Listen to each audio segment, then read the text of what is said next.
بقول لك بابا بابا بابا. لو احنا ماشيين باي هننزل نوصل خالته وخالته ويودا. بصوا بقى يا جماعه، نزلنا دلوقتي قلنا هنوصل هيوصلونا ودير ويوسف نروح نوصلهم وكده. نصحي يودا وافرجكم على الحاجه يا جماعه اللي انا جايباها هناك في البيت ان شاء الله. هنروح ونتصور عشان انا بس نزلت بالازدال. بص كسلت بقى. انا نزلت بالازدال وكسلت ان انا البس هدوم، فقلت لها خلاص انا هنزل زي ما انا كده بالعربيه محدش شايف حاجه. اهلا بيكم من جديد في بيت العيله. جيت يا جماعه البيت هنا بيت ماما وبابا الله يرحمهم يا رب، فقلت بقى اوصل ساره. ماشي ده في نفس اليوم يا جماعه اللي انا كنت فيه هناك بتاع المحشي. هو نفس اليوم انا مغيرناش، بس هم جم وصلوني فانا قلت لهم لا لازم تطلعوا معانا بقى والله كان وحشني البيت. وكمان انا ما طلعتش الحاجه عشان اوريها لكم هناك. مش عارفه قلت لما نيجي سجلنا هنا الكلام ده ولا لا. بصوا يا جماعه في مقطع كده كانت ساره بتكلمكم فيه عن حاجات جابتها، بس ما اعرفش اصلا المقطع ده اتصور لا، فاحنا هنتاكد بقى ايه في المونتاج هتفهموا. مش عارفه لان انا اللي كنت بصور فانا ما اعرفش تقريبا نسيت ماشي. فالمهم يا جماعه ما بداتش الفيديو خالص. اهلا بيكم في بيت العيله. فساره عايزه توريكم بقى الحاجات اللي هي جابتها من عند كريم اللي بيجيب لهم قدام المرايه هنا ولا لا استنوا بقى نقول لساره مبروك على المرايه. ما اعرفش مين محمود عبد الفتاح ده معايا صاحب المرايه. انت شفتها ولا المهم يا جماعه ما اعرفش انا اللي عاملها لي ليه حافر اسمه يعني مش عارفه والله. انا حتى ما اعرفش اقول لكم هو فين والله لا ما اعرفش يعني حتى الراجل اللي انا عامله عن مرايه مش الاسم ده تقريبا، هو عاملها عند حد بره وجايبها بالشكل ده، بس ممكن تشيليها بقى بالاساس. وانا لسه جديده فلسه ما عملتهاش. فالمهم يا جماعه الله لا المرايه جميله يا جماعه والله. بص ما شاء الله ما شاء الله. ان شاء الله اغير الاضاءه واخليها لكم صفرا. لسه بقول لها كنت كده عيب يعني. اصل ساكت بقى وبتاع مش عايزين نمشي كده. المهم بقى يا جماعه بقول لها جبتيها ليه اصفر؟ الاضاءه الورم بتبقى جميله في التصوير، تبقى حلوه بقى وانت لابسه كده والله. لا ده الموبايل هو اللي مطلع الصوره حلوه والله. الموبايل معلش يا جماعه. المهم يا جماعه تعالوا اوريكم الحاجات اللي ساره جابتها وتشوفوا بقى الحاجات. يلا بينا يلا جاهزه؟ جاهزه يا حاجه؟ جاهزه يا حاج. قولي جاهزه يا ابني. جاهزه. بصي يا جماعه انا هوريكم هبتدي معاكم بايه. هبتدي معاكم مثلا بالشميز ده. بص عشان ده الشميز ده من الشميزات اللي عجباني.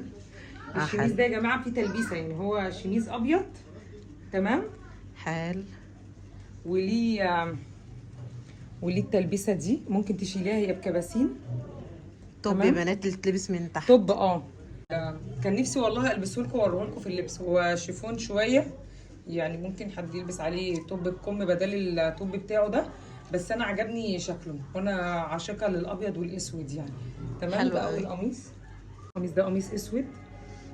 حلو. بصي بقى تفاصيله. معلش هاتي هنا كده.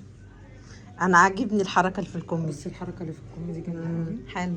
بصي يعني ايه، بصي هو القماشه بتاعت السودا القماشه الستان، بس من الداخل مش ستان يعني من جوه القماش مش ستان، من بره واخد طبقتين. من بره ستان. الستان بتاعه ده برضو على بنطلون اسود ويمشي اكتر بالليل يعني اكتر من الصبح، يعني انا حاساه بالليل اكتر من الصبح. حلو تمام. ده كاردن. اوكي حلو ده برضو حلو قوي. انا بحب الستايل جميل قوي في اللبس. وده الحزام بتاعه. حلو تمام.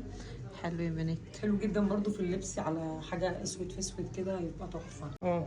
ده برضو خفيف قوي كده. ده كتان. ده قميص كتان حلو على بنطلون جينز يبقى على بنطلون جينز برضو كحلي نفس الدرجه وتوب ابيض تحتيه تحفه. حلو تحفه. ده برضو قميص زيتي ممكن تلبسيه فوقيه بليزر، ممكن تلبسيه تحتيه تيشيرت ابيض. حلو يعني حسب ما تحبي تلبسيه ازاي، بس برضو هو من الحاجات اللي عجبتني جدا. يعني انا بحب عموما القماشه اللي بتروح وتيجي. في بقى دي شنطه يا سيدي على الشياكه حلوه بقى. حد هيحبها ولا لا؟ هي بس لما بتتنفخ بتبقى احلى من كده بكتير. دي عايزاني انا عشان نلم فيها حاجه اياب. هي بالنسبه للانغام هتنفعها للحاجات. بالنسبه لنا شايفاها كاجوال اكتر. ودي برضو شنطه سودا برضو كاجوال. تمام. برضو حلو قوي. دي برضو هي خامتها دي ووتر بروف. الثانيه يا جماعه جلد. الثانيه جلد. شكلها حلو برضو حلوه كاجوال اللي هي فاهماني. حاجه خفيفه كده، نزوله خفيفه. تمام. ايه تاني؟ في حاجه تاني؟ شنطه المدرسه. لا ده تيشيرت عادي من شي ان. توب عادي ممكن يتلبس تحت القمصان، تحت الحاجات دي. هو توب عادي بلبسه تحت الهدوم بس انا حابه اللون ده، فحابه ان هو يبان من تحت القميص الجزء اللي فوق ده بس، عشان انا بحب اصلا الدرجه دي في التيشيرتات. مبروك عليك. بس ودي الحاجات اللي انا جبتها، ويا رب تعجبكم، وان شاء الله باذن الله تلحقوا زي ما انا لحقت كده ان انا اروح، لان زي ما قلت لكم مش كل حاجه هتروحوا تلاقيها. فيا جماعه مش شرط الحاجه اللي انتوا شفتوها دي تروحوا تلاقوها هناك، مش شرط خالص. هو اصلا معظم الحاجات ما بيبقاش فيها نفس القطعه، بتلاقي قطعه تانية اصلا عنده. بتلاقوا وفي حاجات بتلاقوا نفس القطعه على حسب، او لا في، بس ايه مش لازم ان انتوا هتروحوا تلاقوا نفس الحاجه دي. انا بالصدفه ان انا بلقط حاجات من عنده. لا وهي رايحه ايه، الكرتونه كانت لسه بتتفتح. فانا الحمد وشكر ليك يا رب، حظي حلو في الموضوع ده، سواء الشتاء سواء صيف. وكمان الاسعار عنده مناسبه. انا لو هجيب الشميز ده من البراند بتاعه نفسه هلاقيه بكام؟ ب 2000 جنيه و3000. لا انا دخلت من قريب وشفت الاسعار عباره عن 2000 و3000 وانت طالعه ايه؟ يا نهار ابيض. مالناش دعوه، مالناش دعوه، بقالي كتير ما نزلتش. لا مش بقالي كتير، انت نزلتي. بصوا يا جماعه انا مقرره مش هشتري هدوم غير لما اخس. انا بقول لكم سيبكم من المحشي اللي احنا لسه ضاربينه. احنا واكلين محشي متاخر جدا. قبل ما خلصنا قبل ما خلصناه يعني، طبعا حشيته معاكم، بس قبل ما خلصناه واكلنا المحشي والحمد والشكر ليك يا رب. لا الحمد لله والله العظيم كانت جامد. يلا كان ناقصه كرومب بس. كان ناقصه. وكمان طبعا اختي عملت مانجا بعديها، انا ما قدرتش. مستحيل، ما اعرفش هم قدروا يشربوها ازاي، انا ما كنتش قادره. والله المانجا جامده جدا. يلا ما علينا. وانا بصحى بدري باكل. عرفوها يا جماعه، قولوا لها بعد اذنكم ان انا باكل بدري وبفطر بدري وبتغدى بدري. اخري في الغدا الساعه 7 اخري.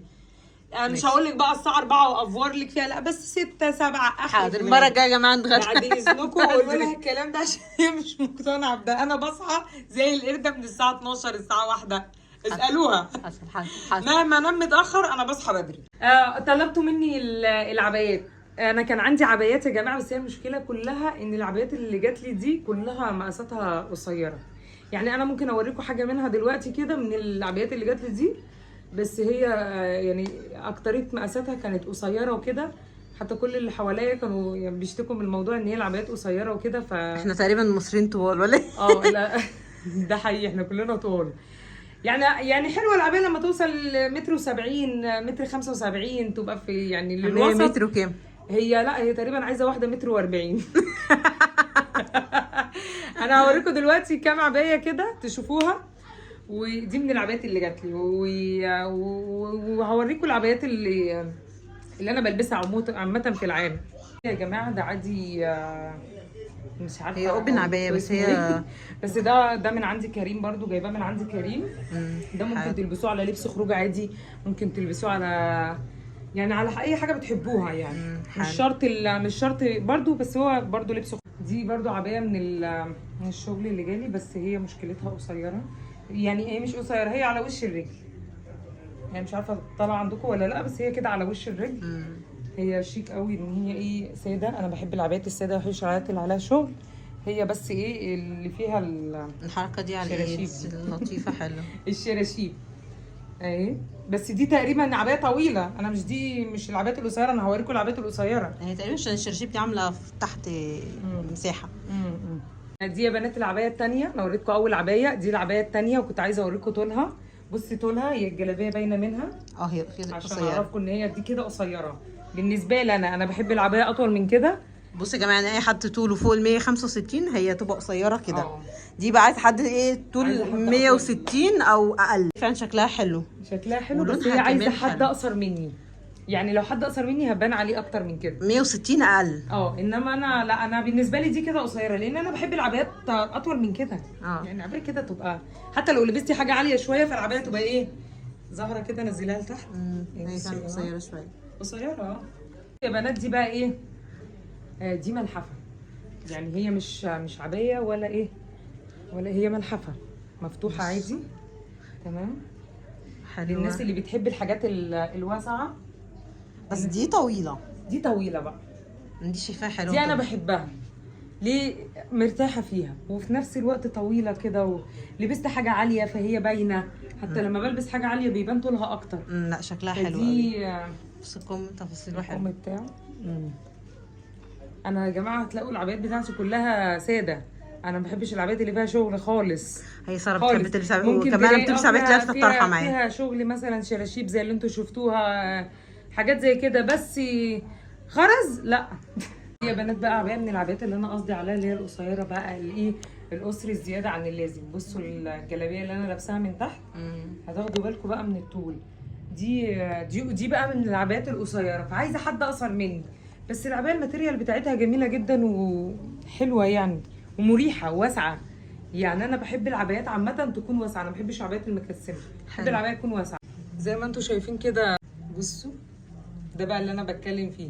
طبعا اغلبيه العبايات كلها كده. انا حبيت ان انا اوريكم الاول الطوال، ووريتكم القصيرين، ووريتكم حاجه من القصيرين، وهو برده نفس الشكل، مفيش حاجه متجدده، كله اسود ساده. يا بنات عبايه من ضمن العبايات اللي عندي، حلو قوي. انا اللي انا مكلماكم عليهم، ودي بس هي بالنسبه لي يعني ايه، طولها مناسب، هي ولا طويله ولا قصيره، يعني هي واخده على وش الرجل زي العبايه السوداء اللي هي فيها شراشيب.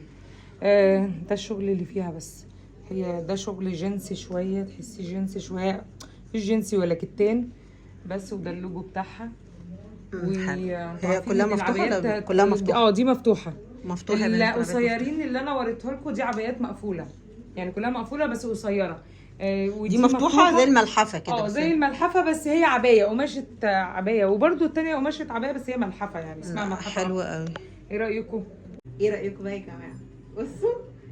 بصوا انا ماليش في العبايات القوي وما بخرجش بيهم، بس قلت بقيت عبايه كده تقولوا لي رايكم فيها ايه.